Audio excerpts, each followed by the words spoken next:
I'm Jay Pitts, a real estate broker, agent, leader, and investor. For the last decade, I've navigated the craziest of real estate markets this country has ever seen, selling over 2,000 homes, moving in and out of markets, always ahead of the curve. And now I'm bringing that perspective to you. This is your resource, and Real Talk About Real Estate starts right now.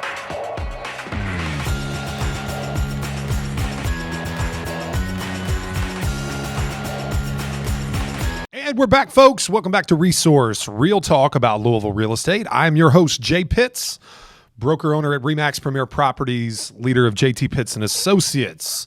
So just give you a quick little rundown, not going to bore you, going to move through this pretty quickly because I want to save plenty of time for today's topic. Don't forget, you can follow us on all the socials, The Resource Podcast. You can find us on Facebook, Instagram at JPitts Realtor, Twitter at JTPA Louisville, J_Pitts on TikTok, YouTube.com/JPitts Realtor. And you can find us on Apple, iTunes, and Spotify. All 5-star reviews, follows, and such are greatly appreciated. You can also find us pretty much anywhere else you podcast, but those are the two main points of influence for us to distribute our content. We'd appreciate all your support on those platforms. Don't forget our sister piece of content you can find through all our channels, JTP University and JTPU Quick Hits, where we give you bite-sized, actionable advice to put to work in your real estate business today. Now, for today's topic, I'm going to lay out for you something that is the holy grail of real estate careers, the thing that we all strive for, the thing that new agents wish for when you get in the business and you are banging your head up against a wall, trying to build a business, trying to make traction, trying to just get to where you feel like every piece of success is not a hard-fought battle. The thing that makes you have staying power, it moves you beyond the 97% failure rate that we so often quote here on this podcast. It's the holy grail, as I said in the beginning. And that is working with your family and your friends. Now, oftentimes they say things like list or don't last. That's the advice that a seasoned real estate professional provides a new agent. List or don't last. That reflects the idea that you're going to spend a substantial amount of personally invested time, energy, effort, expense, especially in today's market where there's $4.25 a gallon gas, running buyers around town looking at multiple houses, looking at, properties in South Louisville, in East Louisville, in North, the north end of the county, downtown, looking at Bullitt County, looking at Oldham County, looking at this school district or that. Buyers run you ragged. We know that, especially when you're writing multiple offers per property. You're writing, unsuccessful offers. You're having contracts fall through at inspection because it's just an inherently adversarial situation out there. Okay? We know that this is a problem. The challenge is how do you get through it? How do you move to a listing-based business?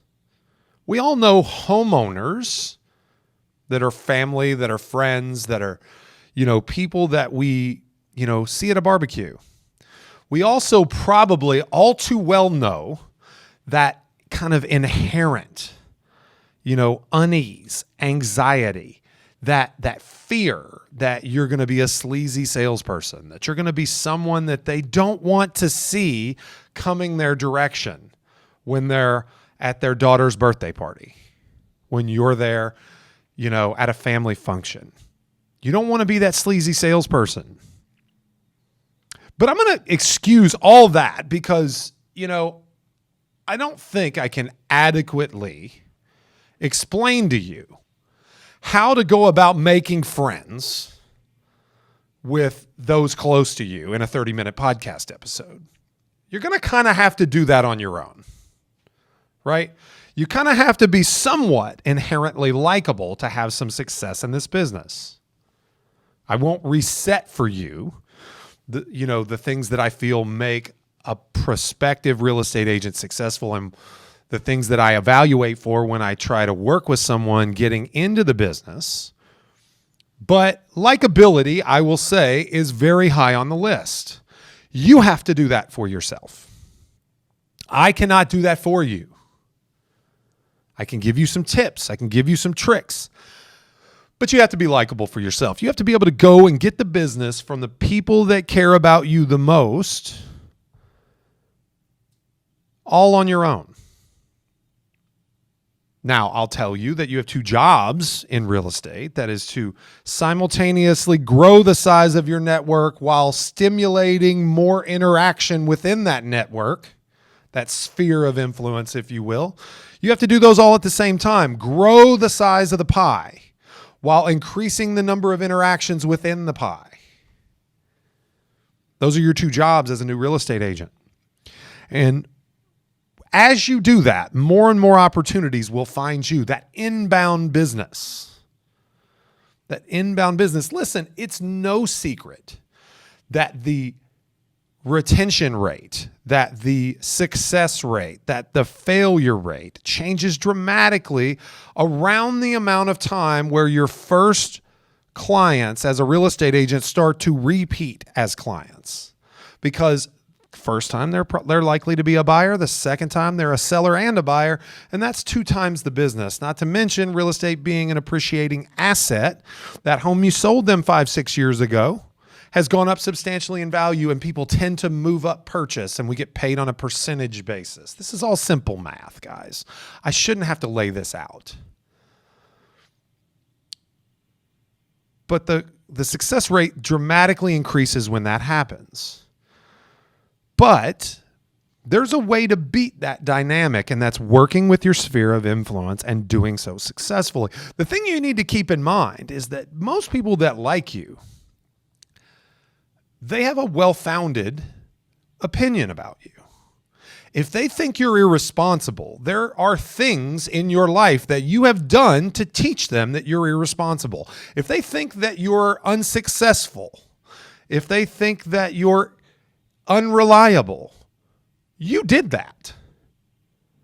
You made those choices. I'm going to wager a guess that the majority of you as real estate agents, aspiring successful real estate agents, aren't in that position. I'm going to assume that you've taught them that you are reliable, that you are formidable, that you are successful. I'm going to make that assumption for now. And I think it's by and large true, certainly of the agents we have here in this brokerage and on my team. Part of that's because those are evaluations that I make when I bring on an agent. And I don't bring on people that I don't think give the impression that they're successful people. Because people that are successful at real estate are mostly successful at anything they've ever done. All right, so now let's talk about working with friends and family after you've secured the business. Because you can't oftentimes change the perception someone has of you that is built over years and decades for the better, not in an instant. You can't just get your real estate license and go to someone who has a 20-year history, a 20-year relationship with you, and convince them that the ink drying on your real estate license has had some miraculous change over you, over your choices, your behaviors, your abilities. So they're not going to choose you because of the sales pitch you give them, but they just might choose not to use you the second time or refer you their friends and acquaintances if you don't handle the interaction with them effectively the first chance you get. They're going to choose you, I repeat, they're going to choose you based on what you've taught them over the entirety of your relationship. But they're going to refer you based on the experience they have during the interaction. Uncle Joe is going to list his house with you, his baby, that he cuts the grass with scissors to make sure that it's exactly 4 inches at precisely 3 p.m. every Saturday afternoon in the spring. His baby, he's going to use you to sell his most prized possession, greatest asset. He's going to list with you because you've told him that you're responsible, that you're successful in years, if not decades prior. That's what gets you the opportunity the first time. But you better believe that Uncle Joe will fire your ass if you don't do a good job the one opportunity he gives you. And he certainly won't refer you his friends at the VFW or at the bowling league or the men's basketball league that he runs through. So let's take these 5 things that I'm about to give you in this episode right now to ensure that your interaction with Uncle Joe or Aunt Kim or your cousin Jake or your best friend from Little League or any of their friends who have put their trust in you. Let's take these 5 pieces of advice to ensure those interactions are as good as they can be. And let me tell you, if you do these things, you will shorten the learning curve, okay? You will flatten out the upward arc of your career, and you will not have the roller coaster that is internet leads, that is released transactions, that is frustration thrust upon you by a challenging market. You will steadily climb, and your only concern will be how fast do I grow? 5 things. Let's go. Number 1, speak plainly. Speak plainly. And this is a moment where your insecurity as an inexperienced agent can show like a flashing red light on your forehead. First piece of advice when it comes to speak plainly is do not ignore the fact that you are new. Lean into it. And if you're experienced, talk about your level of experience, because they may not know, they don't go to bed every night thinking about you and your real estate career. They don't necessarily know how successful you are. It doesn't matter if you're $1 Million Month Club or your Agent of the Week 82 times last year in your first year in the business. People don't go to bed each night thinking about you. They think about their own stuff. They think about getting their kids to school, think about paying college tuition. They think about making sure they make their mortgage payments. They think about how much overtime they're going to get at work. They don't think about you. So speak plainly. Tell them your level of experience or the lack thereof. Because all you're really doing is trying to affirm what they already think of you. A friend, a successful person, a decent real estate agent because you're pretty decent at anything you do. Affirm what they already think.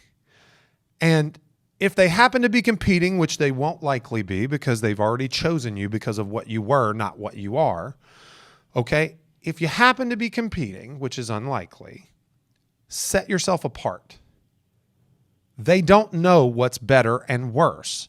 They know what they see. They know what they feel. And if you speak about different things than everyone else they interview, that stands out. It begs questions. And if you're good at answering them, then you're going to come out ahead. Speak plainly. Don't sell, tell. There's a very, very fine line between telling and selling. Telling is controlling the conversation, controlling the interaction, being resolute in your statements, projecting what's going to happen before it does. Selling is insecurity and anxiety and overtalk that leaves them feeling worse about you, not better. Now, you can oversell all you want and they still may hire you because remember, you have a close personal relationship. And you still haven't lost yet. But it's going to be harder to get what you want if the situation doesn't go perfectly, if they come away from the original meeting with you not feeling like you're 100% in control. That's number 1. Number 2, when it happens, and it will, break bad news in person. Have the guts to physically look them in the eye and tell them when something doesn't go their way. If it cannot be done in person, although I almost would require it if you gave me the option, with a difficult personality, if it cannot be done, then do it with a phone call so that they can hear your voice, tone, and inflection. They can feel your body language. Communication is only 7% the words you choose. The other 93% is your tone, inflection, volume, and body language. They need to feel it when you give them bad news. They need to hear you. They need to see you if possible. Other than breaking bad news, either over the phone or in person, again, preferably in person, do it quickly. Do not wait. You know who waits? People that are scared wait to break bad news. You can't be scared in working with friends and family. They get to be scared. You get to have solutions. That was the next piece of advice. Don't break bad news without a solution. Figure out what is next, preferably an action step, because no matter what it is or how effective it is, people will be more comfortable understanding that a problem is followed by an action that moves toward a solution. Hey, I'm so sorry. The buyer's backing out of the deal. We had no way of anticipating this. The inspection uncovered a few things. I don't agree with the results. I'm getting you the information on that, but the buyer's not going to be proceeding. However, remember the other 3 parties that we had interested that showed but didn't have time to get in an offer? I've already called those agents, let them know it's going to be coming to market, and I do believe that 2 of the 3 of those will be submitting offers, and we may not even have to put it back live on the MLS. I would love that because I'd love to sell the property without actually showing that a contract is released. That way, in case this one goes south, which is entirely possible, it always is, then we only show 1 release and not 2. That's our next step. You see, there's tone, there's confidence, there's directness. If I make that call as soon as I know the information and I have a solution, okay, they may not like it, but they still feel like you're the steady hand that they need, controlling the activity on their greatest asset. Number 3, explain the process. Explain the problem. Explain anything and everything as though you're not friends.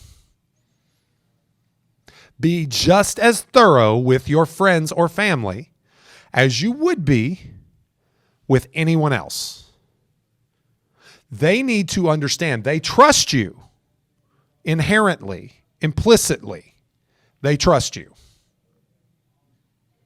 The only way you will sour that trust is by allowing things to happen that are different than they assumed because you didn't clarify what to expect. That's called context. When you hear me say context, that's what I mean. Expectation setting, that's what I mean. You have to be the one that tells your client, your friend, your mentor, your family member, your parents. You have to tell them what's going to happen before it happens. And if you're good, it happens just like you said it, and it sets you another level apart. Because trust me, the opportunity to earn the trust of a client, a consumer, a friend, a referral source is not the perfect transaction. It's the difficult one. It's the difficult one navigated flawlessly. It's the greatest opportunity to show the difference between you and everyone else. Problems are what sets you apart and how you solve them. Problems is what makes you the money, makes you the big bucks, puts you at the top of the Pareto principle. The 80% of the money made by 20% of the agents, that's how you get in that top 20%. Number 4, do not coddle them. Do not take responsibility for things that are not your fault.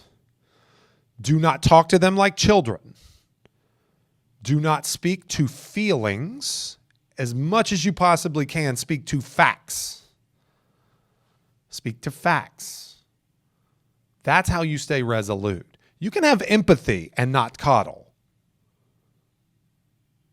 You can care and empathize with their plight, their circumstances, but they are still their circumstances, not yours. Do not say, sorry, this happened, unless you caused it to happen. The moment, and I've said this 1,000 times over my career, I've said it in numerous podcast episodes, when you apologize for something that is not your fault, you give the other party permission to blame you for it.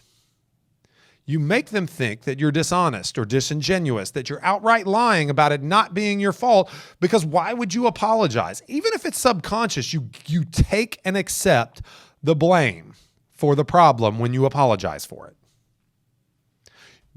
Read my lips. Don't apologize for the market. You know, the reason why buyer's agents are predominantly newer agents and listing agents on average are more experienced is because when the buyer does not have success, the agent doesn't get the blame, the market does. When the listing agent doesn't get the results, it's not the market that gets the blame, it's the agent. And until you get experience, you're not capable of accepting that blame and accountability. I'm telling you to learn how to shoulder the difficult conversation, how to deliver the words that help you explain that it's not your fault when it's not your fault. That there was nothing you could do about this possible circumstance. This is inherent to buying and selling real estate. There is risk involved anytime you enter the market. How to artfully give people bad news and not coddle them through it and still come out the other side being likable, being trusted, that's top of the mountain peak for real estate agents. If you want to be the most successful in your market, in your office, in your brokerage, on your team, master the art of being likable through giving bad news. Number 5, and this is very important and very, very direct. When a difficult choice comes along, and it will, could be a number of things: where to list your home, for what price, what offer to take in a multiple offer, whether to wait. I'm going through a situation right now where I have a very good offer with a short deadline and 10 showings right behind it. Do we take the good offer now or do we wait? This materializes a number of ways. What to respond, what to agree to do on a home inspection.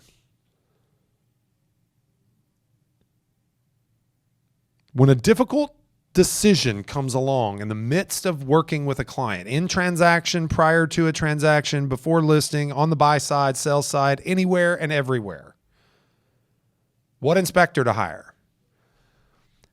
Ask your client if they would like your opinion.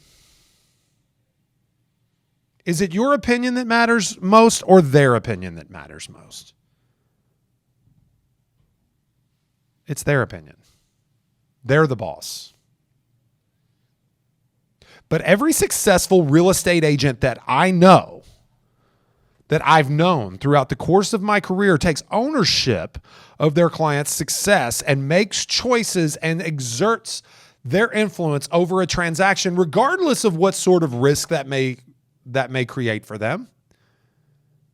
Their fingerprints are all over the deal. That's why they hire you. That's why you're the best. Because you say what to do and then it works.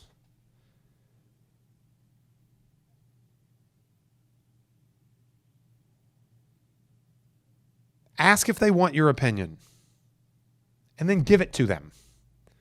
Don't half step. Don't CYA when not necessary. You know what difficult clients not to go out on a limb for. You know which ones will punish you for your opinions.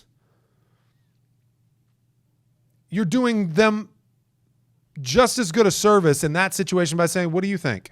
All right, man, maybe we should do that. But your friends and family work with you because of who you are, what you are to them, who you've been to them in the past, and what you will be for them in the future. We know how intensely personal this process is. We know that.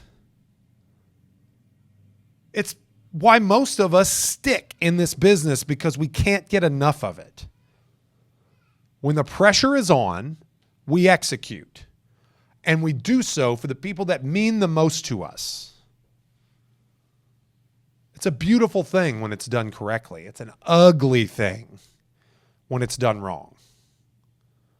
So ask them if they want your opinion. They sometimes, regardless of how good you are, may feel like they need to make a decision in a vacuum.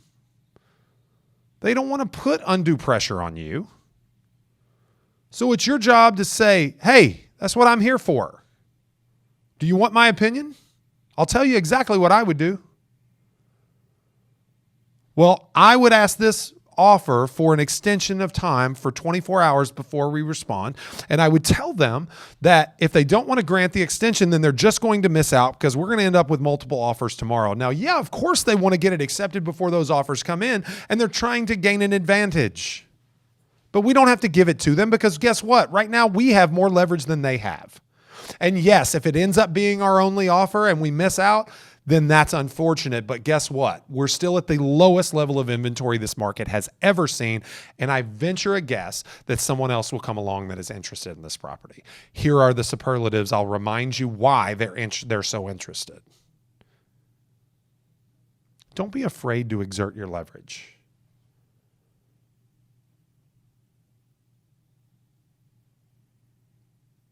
I mean, nobody walks out onto the mound of a baseball field and decides in that moment to throw left-handed instead of right when they've thrown right-handed their whole life. You don't take on needless disadvantage. No. If you've got the 98-mile-an-hour fastball, you step up there with your strong arm and you throw it right down the middle and you dare them to hit it. That's what leverage is. In this market, when you have it, you use it.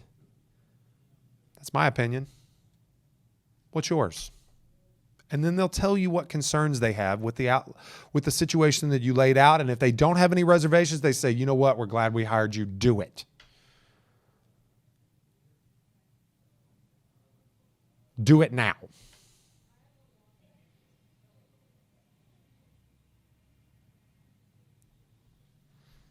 Ask if they want your opinion. Don't just give it to them without asking. Some people may not want it. Good chance they do. Ask if they want your opinion and then give it to them. In recap, speak plainly. Speak plainly. Break bad news in person, do it quickly, and have a solution. Number 2. Number 3, explain to them like they're not your friends. Take the time. If they try to slow you down, say, you know what? I think it's a really good idea that you hear this. This is a challenging market, and I want you to know what to expect. Number 4, don't coddle them. Treat them like children. They're adults, and their problems are not your problems. You didn't cause them, so don't apologize for them. Number 5, ask for their opinion, or ask if they want your opinion, your professional opinion, I might add, and I usually include that. Would you like my professional opinion? And then give it to them, okay? Don't sell, don't oversell, but give context. All of these things are rooted in communication. I'm sure that's not lost on you, because effective communication is the difference between a good and a great agent. Effective communication. Once again, those are 5 things that working with friends and family will make your representation bulletproof. It will get you more business. It will help you cement the relationship and cement their already held opinion that you're a successful person, right? Don't be afraid to remind them of your level of qualification or the lack thereof and lean into it, okay? All those things will build you a better sphere of influence business and a longer and more fruitful real estate career. All right. Once again, I am Jay Pitts, broker owner, RE/MAX Premier Properties, host of Resource Real Talk about Louisville real estate. Quick recap before we go. Find us on Facebook, facebook.com/The Resource Podcast, at JTPA Louisville on Twitter, at Jay Pitts Realtor on Instagram. Lots of content there for you. Reels, lots of videos, feed posts, and stories. At J_Pitts on TikTok. We are really working on our TikTok presence. Please find us over there. Give us a like. Give us a follow. We'd love to have you. YouTube.com/Jay Pitts Realtor for live streamed and full episodes every Wednesday right around lunchtime. Also, give some focus wherever you podcast is fine. You can find us there, but we'd love you to see us on iTunes. Give us a 5-star review, give us a follow, or Spotify. Those are the two main platforms that we like to push for the podcast. We'd love to have you on either one of those sites. Once again, Jay Pitts, broker owner, Remax Premier Properties, resource, real talk about Louisville real estate. We'll see you soon.